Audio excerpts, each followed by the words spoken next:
Cette jeune femme est extrêmement malheureuse. Par souci de la carrière de son petit ami, elle a accepté de purger une peine de prison de 5 ans à sa place. Pourtant, à sa sortie, il l'a trahi et abandonné. Incapable d'avaler cette injustice, Iko Jun a décidé de se venger. Mais pourquoi a-t-elle aveuglément cru en lui? Tout remonte à 5 ans auparavant. À cette époque, Iko Jun et Do-eun étaient en couple depuis 7 ans. Pendant toutes ces années, Iko Jun n'a cessé de travailler dur pour subvenir à leurs besoins et a soutenu son compagnon dans sa préparation au concours de la fonction publique. Qu'il pleuve ou qu'il vente, elle ne s'est jamais plainte. Le matin, elle travaillait à un poste de péage. Le soir, elle conduisait des voitures. Pendant son temps libre, elle s'occupait des parents de Do-eun, qu'il aimait beaucoup. Mais le jour où Do-eun a enfin réussi son concours et est devenu procureur, sa mère a soudainement changé d'attitude. La mère de Do-eun considérait qu'une jeune femme sans emploi stable comme Iko Jun n'était absolument pas faite pour son fils. Devenue procureur, elle n'a donc cessé de lui chercher une autre fille. Cependant, si Do-eun en était arrivé là, c'était en grande partie grâce au sacrifice de Iko Jun. Quand il n'avait pas d'argent pour payer ses frais de scolarité, c'est elle qui avait pris en charge ses dépenses. Même la voiture qu'il utilisait pour aller travailler lui appartenait. C'est pourquoi il a désobéi à sa mère. Aujourd'hui, Do-eun a tenu tête et a officiellement demandé Iko Jun en mariage. Elle pensait alors que tous ses efforts allaient enfin être récompensés, mais soudain, un accident de voiture est survenu. Do-eun est descendu vérifier pendant un long moment. Inquiet, Iko Jun voulait sortir à son tour, mais il l'a retenu. Il lui a assuré qu'il n'avait percuté qu'un simple baril. En regardant autour d'elle, elle a constaté que c'était effectivement le cas, et ne s'est donc pas posé plus de questions. Elle proposait d'appeler la police, mais Do-eun lui expliquait qu'il avait bu un peu d'alcool et que cela pourrait lui causer des ennuis. Iko Jun acceptait de ne rien dire. Elle ne savait pas qu'ils avaient renversé une femme enceinte. Do-eun la voyait, agonisant, mais, ne voulant pas de complications, il l'ignorait. Cette femme était la compagne de Min-yu, le fils d'un magnate très riche, éprouvé par la perte tragique de sa femme et de leur enfant à naître. Min-yu exigeait que la police retrouve absolument le responsable de l'accident. Le lendemain matin, Iko Jun, innocent, emmenait la voiture faire réparer. De leur côté, les policiers examinaient les images des caméras de surveillance et identifiaient 3 voitures ayant circulé à l'endroit de l'accident. Puisque la voiture impliquée appartenait à Iko Jun, les policiers venaient la trouver et lui demandaient si elle avait eu un accident la veille au soir. Iko Jun a avoué et raconté toute l'histoire. Parce que son petit ami, le procureur, avait bu de l'alcool, elle ne voulait pas qu'il ait des ennuis. Ainsi, naïvement, Iko Jun a pris la responsabilité et a avoué être celle qui conduisait. Le procureur chargé de l'affaire était justement Do-eun. Ce méchant homme a menti à Iko Jun en lui disant qu'il n'avait rien vu de cette femme. Do-eun pensait qu'ils avaient simplement percuté un baril. Iko Jun croyait totalement ses paroles. Ils avaient fait des efforts ensemble pendant 7 ans, et Do-eun ne pouvait pas risquer de perdre sa position de procureur à cause de cet incident. C'est pourquoi elle a décidé de prendre la responsabilité à sa place, en avouant l'homicide involontaire. Si une réconciliation était possible, peut-être que Iko Jun n'aurait pas à aller en prison. Do-eun lui a aussi promis qu'il ferait tout ce qu'il pouvait pour que Iko Jun ait la peine la plus légère possible. Le lendemain matin, Iko Jun se levait tôt pour aider son père à la boulangerie. De son côté, Do-eun ne cherchait pas du tout à réconcilier la famille de la victime. Min-yu avait aussi pris rendez-vous avec Do-eun et le menaçait. S'il ne séparait pas clairement affaires privées et publiques, il ferait en sorte que Do-eun perde sa position de procureur. Bien qu'il se sente très coupable envers Iko Jun, Do-eun ne voulait pas revenir à une vie de misère, alors il décidait de laisser Iko Jun prendre la responsabilité à sa place. Une fois les preuves réunies, la police demandait l'arrestation de Iko Jun. Lorsque son père, Hwan, voyait sa fille emmenée par les policiers, il était totalement choqué et terrifié. Il se rendait chez son gendre et apprenait toute l'histoire. Hwan faisait de son mieux pour rassembler de l'argent et se rendre chez la mère de la victime pour présenter ses excuses. Il se mettait à genoux pour lui demander pardon, mais Madame Hwan ne pouvait pas accepter. Sa fille a souffert terriblement en étant allongée sous cette pluie glaciale. Elle voulait que le coupable paie pour son acte. Après cela, elle jetait l'argent sur le père de Iko Jun. À ce moment-là, celui-ci semblait comme un homme sans âme, complètement désemparé, et s'effondrait. Rapidement, le procès de Iko Jun avait lieu. En raison des accusations portées contre elle, le procureur réclamait une peine de 5 ans de prison pour Iko Jun, accusé d'avoir tué une femme enceinte. Les autres détenus la détestaient, et dès la première nuit, Iko Jun était sévèrement maltraité. Après un examen médical, le docteur découvrait que Iko Jun était enceinte. Rapidement, elle mettait au monde un petit garçon en prison, ne voulant pas que son petit ami procureur soit impliqué. Elle décidait de s'occuper seule de son enfant, bien que la vie soit difficile, sans devenir sa principale source de motivation. Là dehors, après le grand choc, le père de Iko Jun n'était plus lucide, incapable de prendre soin de lui-même. Do-eun continuait à venir régulièrement prendre soin de lui. Aujourd'hui, une organisation caritative était venue, et Do-eun y était également présent. Il avait délibérément mis beaucoup de nourriture dans l'assiette de Iko Jun et n'avait pas oublié de regarder son fils. Voyant que Iko Jun se comportait bien et qu'elle devait en plus élever son enfant, la prison avait demandé sa libération anticipée. En apprenant cela, Min-yu était furieux, sa compagne et son fils étaient morts injustement, et le coupable était maintenant libéré après seulement 2 ans de peine. C'est pourquoi il avait pris rendez-vous avec Do-eun et l'avait menacé. Si Do-eun votait contre, Min-yu le ferait monter en grade. En revanche, s'il votait en faveur, Min-yu le ferait renvoyer de son poste. Rapidement, la journée de la libération anticipée était arrivée. Iko Jun s'excusait sincèrement pour ses actes répréhensibles. Elle promettait qu'une fois sortie de prison, elle irait demander pardon à la mère de la victime. Elle jurait aussi de vivre correctement pour s'occuper de son fils et de son père malade. Cependant, lorsqu'elle retournait à la prison, le surveillant découvrait des ecchymoses sur le corps de son fils. Il soupçonnait qu'elle avait maltraité l'enfant et emmené Sang. Iko Jun, terrifié, appelait Do-eun pour lui demander de l'aide. Elle ignorait où ils avaient emmené Sang et lui demandait de l'aider. De son côté, Min-yu était très satisfait du vote défavorable de Do-eun, il lui offrait même une montre de luxe, un cadeau pour la décision sage qu'il avait prise. 3 ans passés rapidement, Ho-jun était enfin libéré, Do-eun venait la chercher, tandis que Min-yu, furieux, observait la scène de leur réunion. La première personne que Ho-jun voulait voir après sa sortie de prison était Sang, mais ce qu'elle recevait à la place était un certificat de décès de son fils. Do-eun lui disait que Sang était décédé d'une infection sanguine, et qu'il l'avait caché pendant tout ce temps, ne voulant pas qu'elle sombre dans le désespoir. Ensuite, Do-eun l'emmenait rendre hommage à Sang, là où il avait dispersé les cendres du garçon.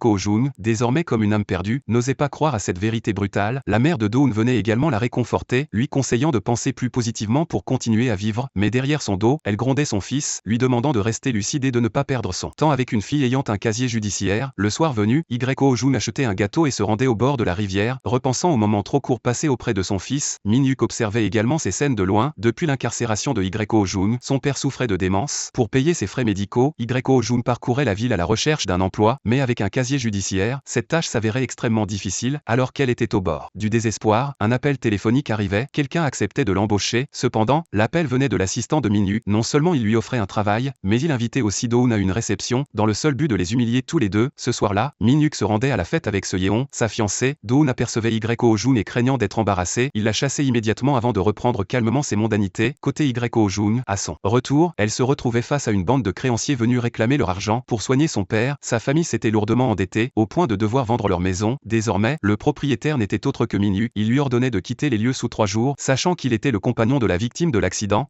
Ho-jun n'osait même pas plaider sa cause. Pendant qu'elle traversait cette épreuve, Do-eun, lui, ignorait tout de sa détresse. Il passait son temps à réconforter une vieille amie, la riche héritière Seo-yeon, sans argent ni famille vers qui se tourner.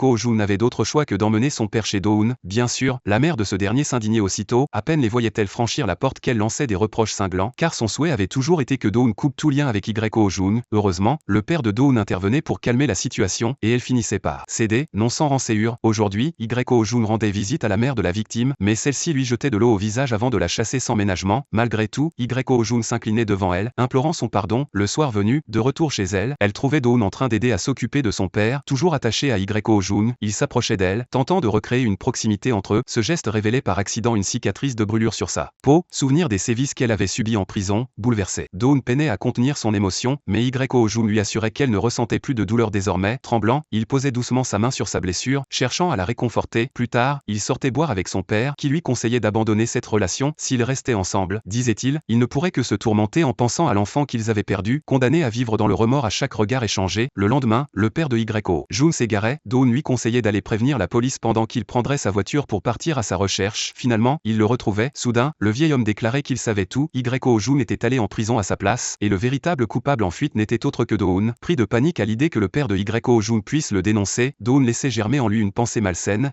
Ho-jun, quant à elle, ignorait tout et passait la nuit à chercher son père sans relâche. Le jour d'après, un appel lui annonçait qu'on avait retrouvé son père. En se précipitant dehors, elle croisait Min-yu. La nuit était déjà tombée, et il était difficile de trouver un taxi. Voyant son désarroi et apprenant que son père était en danger, Min-yu, dans un élan inattendu de bonté, lui proposait de la conduire, mais en arrivant sur les lieux, Ho-jun ne trouvait que le corps inerte de son père, déjà glacé par la mort. En voyant ses jambes couvertes de sang et de bleu, elle sentait son cœur se serrer, comme s'il allait se briser sous l'intensité de la douleur. Min-yu restait là, à observer la scène, et soudain, il trouvait cette femme terriblement malheureuse. Pendant ce temps, Do-eun, empêtré dans un scandale judiciaire impliquant le député Kim, était au bord du renvoi. Les funérailles du père de Ho-jun se déroulaient rapidement, dans une atmosphère morne et solitaire. Seules 2 anciennes co-détenues étaient venues lui rendre hommage. Le lendemain, après avoir enterré son père, Ho-jun voyait enfin Do-eun apparaître, mais au moment où elle avait le plus besoin de lui, il n'était nulle part. À cet instant, elle comprenait où se situaient réellement ses priorités. Alors, elle lui proposait de rompre. Elle ne voulait plus que leur relation devienne une source de souffrance pour eux deux, comme s'ils se sentaient enfin libérés d'un poids. Do-eun restait silencieux, acceptant son choix sans protester. Sans famille, sans argent, sans toit,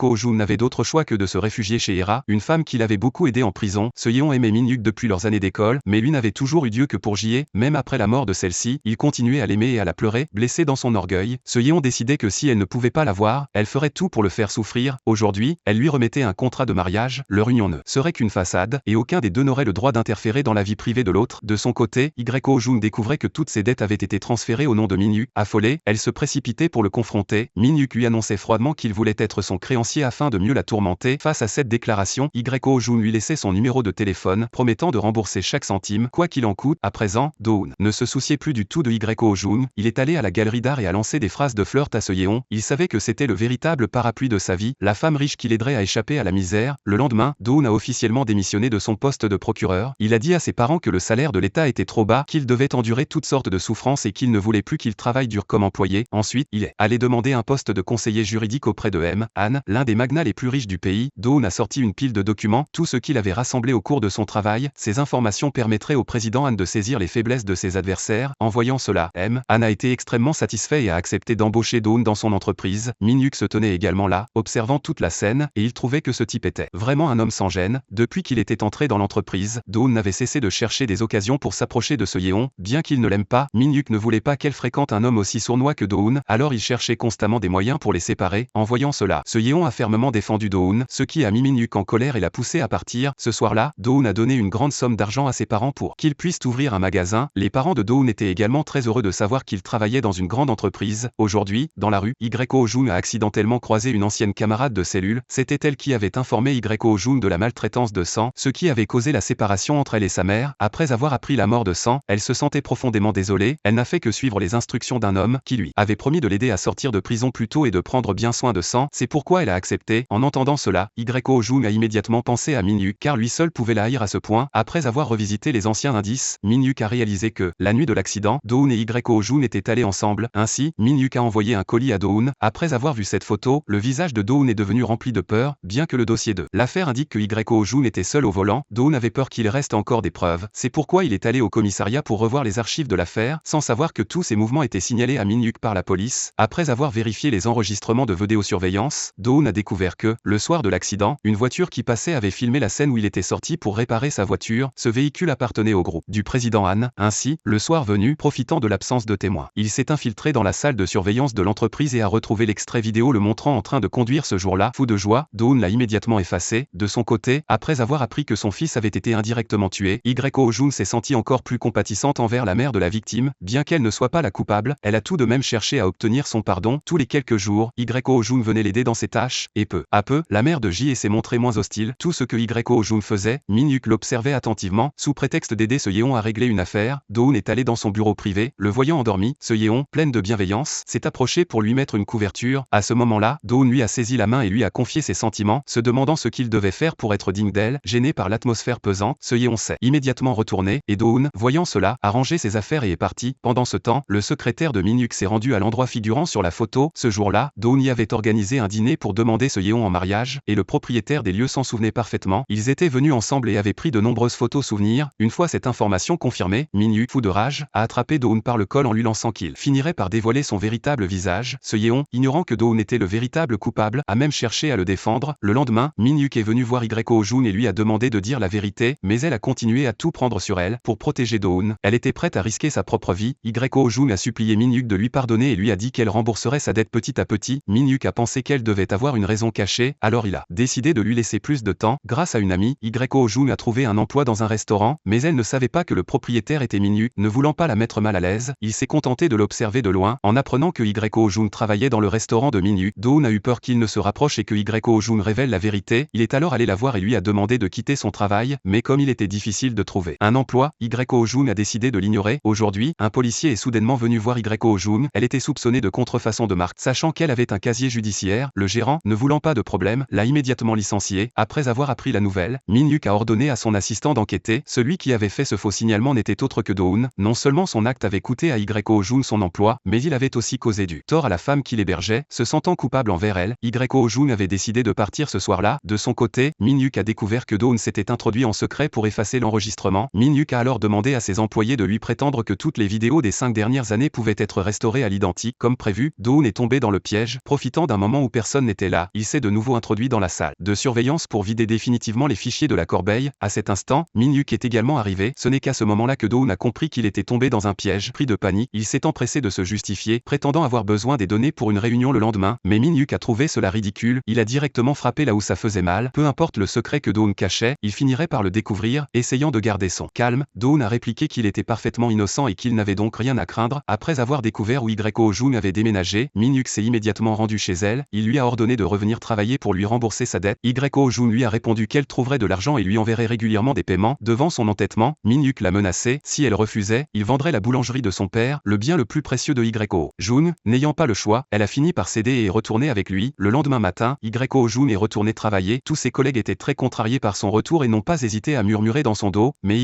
Ojun a ignoré leurs paroles et s'est concentré sur son travail. Aujourd'hui, le restaurant organisait une dégustation de nouveaux plats, et parmi les invités figuraient ce Yeon et Do-hoon. En apprenant cela, Min-hyuk s'est précipitée au restaurant et a exigé que Ojun parte. Mais elle n'était pas du genre irresponsable, alors elle a choisi de rester et de continuer son travail. Lorsqu'elle a croisé Ojun, ce Yeon s'est montré particulièrement désagréable et n'a pas manqué de lui lancer des pics. Voyant cela, Min-hyuk est immédiatement intervenu pour prendre la défense de Ojun. De son côté, Do-hoon est aussi allé voir Ojun en privé. Il lui a reproché d'essayer de le mettre dans une position inconfortable.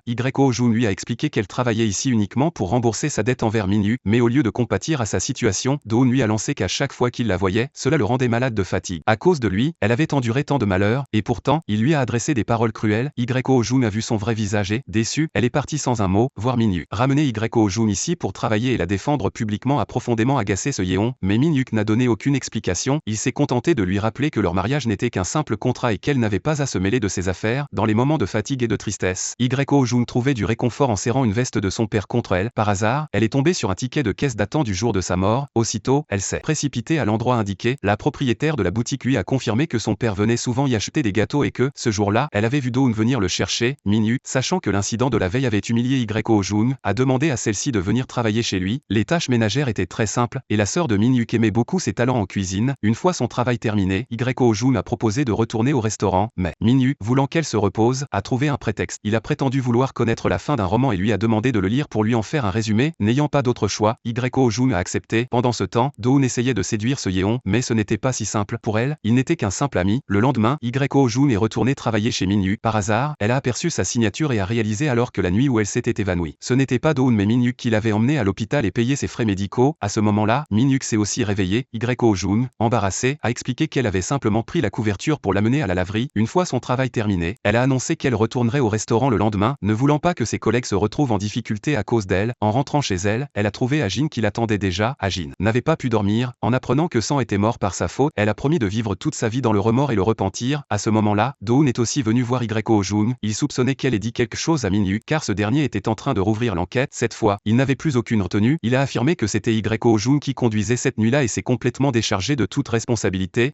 Ojun n'aurait jamais imaginé que l'homme pour qui elle s'était sacrifiée deviendrait ainsi. Elle voulait aussi confirmer une chose, est-ce que Do-hoon était bien aux côtés de son père le jour où il est mort? Do-hoon, paniqué, a essayé d'expliquer que la patronne avait sûrement mal vu. Lorsqu'il est parti, Ajin a révélé que c'était lui qui lui avait demandé de séparer Sang et Ojun. En apprenant cette vérité, Ojun s'est complètement effondrée. Triste et perdue, elle s'est rendue à la boulangerie et y a découvert une caméra de surveillance. Le lendemain matin, Hera l'a accompagnée au poste de police, prétextant une panne de voiture. Elle a alors demandé à vérifier les enregistrements de la caméra de ce jour-là. En voyant Do-hoon apparaître sur les images, Ojun s'est écroulé. Elle n'aurait jamais imaginé que celui pour qui elle avait tout sacrifié afin de le protéger était en réalité responsable de la mort de son fils et de son père. De retour chez elle, Ojun s'est rongé de remords et s'est blâmé. Elle-même, Min-hyuk est venue la réconforter, lui confiant que lorsqu'il avait perdu l'être cher, il s'était réfugié dans la vengeance et la haine envers elle pour réussir à survivre. Min-hyuk espérait que Ojun l'écoutait pour réussir à surmonter tout cela. Il a promis même de l'aider à se venger de Do-hoon si elle révélait enfin la vérité sur ce qui s'était passé ce jour-là. Pourtant, Ojun a refusé de revenir sur le passé. Le lendemain, elle est allée voir Do-hoon, mais celui-ci a ordonné froidement aux agents de sécurité de la faire sortir. Ojun ne s'est pas découragé. Lorsqu'il est sorti du bâtiment, elle s'est précipitée devant sa voiture et lui a révélé ce qu'elle avait vu sur les enregistrements. Do-hoon ne s'est pas montré inquiet, au contraire, il a tout reconnu sans détour et a accusé même Ojun d'être responsable, lui reprochant de ne pas avoir pris soin de son père. Selon lui, elle aurait dû l'envoyer dans une maison de retraite. Furieuse, Ojun a exigé qu'il s'arrête, mais Do-hoon, animé par une intention trouble, a brusquement accéléré. Ils se sont disputés le volant jusqu'à ce qu'un accident manque de se produire. Ce n'est qu'à cet instant que Do-hoon s'est enfin résigné à s'arrêter. Elle a tiré Do-hoon dehors et l'a forcé à s'agenouiller pour demander pardon à son père, celui qu'il avait toujours considéré comme son propre fils. Do-hoon, furieux, a crié qu'il ne regrettait rien et que ce qu'elle avait en main n'était pas suffisant pour l'accuser, mais Ojun a répliqué que, quoi qu'il arrive, elle le ferait tomber, qu'il perdrait tout et qu'il serait forcé de s'agenouiller pour implorer le pardon. À ce moment-là, la nouvelle de l'opération du père de Min-hyuk aux États-Unis a éclaté, entraînant une chute des actions du groupe SA. Min-hyuk est entré dans une colère noire en l'apprenant par la presse. Son secrétaire lui a expliqué qu'il s'agissait d'une décision du président et qu'il espérait voir Min-hyuk rester fort pour diriger l'entreprise en son absence. De son côté, Do-hoon, sans aucun scrupule, a délibérément divulgué des documents internes de l'entreprise. Min-hyuk était furieux, mais faute de preuves, il n'a rien pu faire contre lui. Min-hyuk n'aurait jamais imaginé que la personne tirant les ficelles dans l'ombre était en réalité ce Yeon. Elle avait tout orchestré pour le pousser à venir la supplier de l'aider. De son côté,